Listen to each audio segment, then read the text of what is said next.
today I'm joined by Dr Adelaide Withers, a fellow doctor.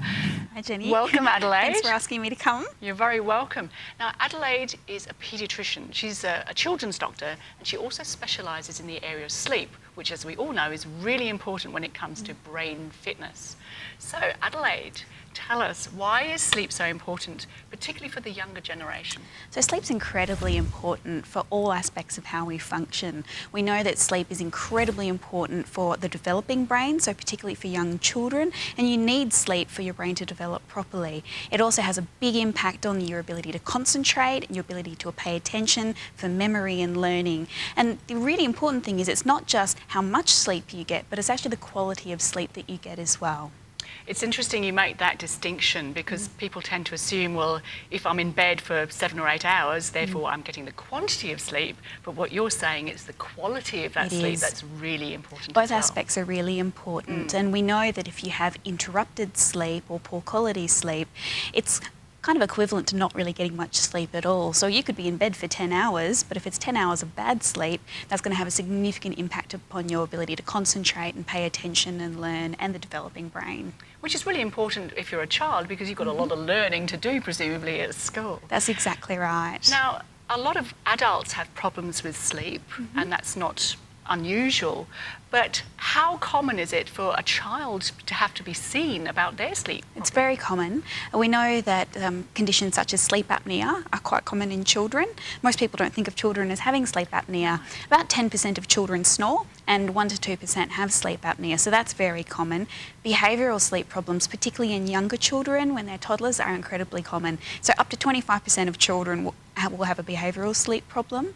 And interestingly, when we see patients for sleep apnea in our sleep clinic, up to sort of 20 to 50% will actually have a behavioural sleep problem or another kind of sleep problem as well. So they're very common. Wow.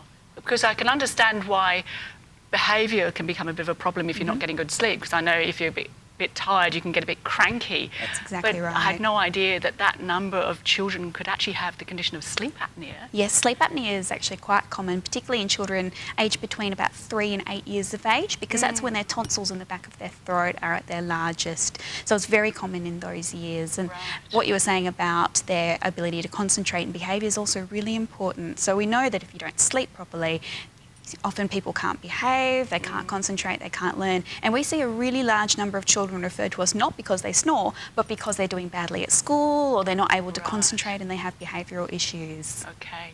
So could you share some top tips that you'd recommend to help younger people get a better night's sleep? So it's very important that you use your bed to sleep and you're not doing other things in your bed like playing computer games or reading books. Your bed needs to be somewhere that's comfortable. It needs to be somewhere that's quiet and is nice and dark. And we don't want people doing things before they go to sleep which are going to stimulate their brain and make it difficult for the brain to fall asleep. Such as? Such as using mobile phones, playing computer games. We know that not only do those things make it very difficult for your brain to sort of settle down and prepare you for sleep, but actually the light coming from the computer screens and even mobile phone screens interferes with some of the hormones that get secreted in your brain which help you to establish sleep. So not only is it the fact that you can't settle down, but it actually stops your brain from letting you be able to sleep. So it sounds, what you're saying is that children and adolescents should not have a television in their bedroom? Definitely not. And what about taking a mobile phone to bed? Oh, mobile phones are a big problem. There have been a lot of studies that have demonstrated that they have a really significant effect on sleep. For example, there was a study from Belgium last year that up to 50% of 16-year-olds and a quarter of 13-year-olds had their sleep interrupted at least twice a week by receiving text messages on their phone. There have been other studies that have shown children checking their Facebook status at night, interrupting their sleep. And not only do they sleep for shorter periods of time, they have poor quality sleep which gets interrupted. Okay, and that obviously can have a big impact on how well they function the following day.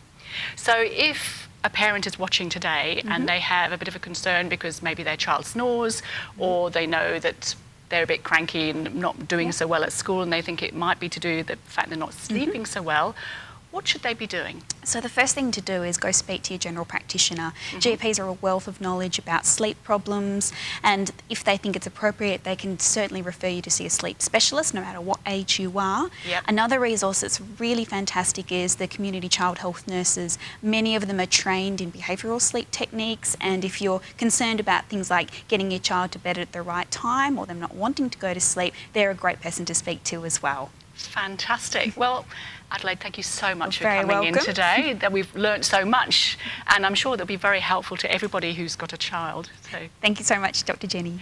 and now, Fred, it's back to you. And of course, if you want to find out anything more, then you can always go to thecouch.com.au.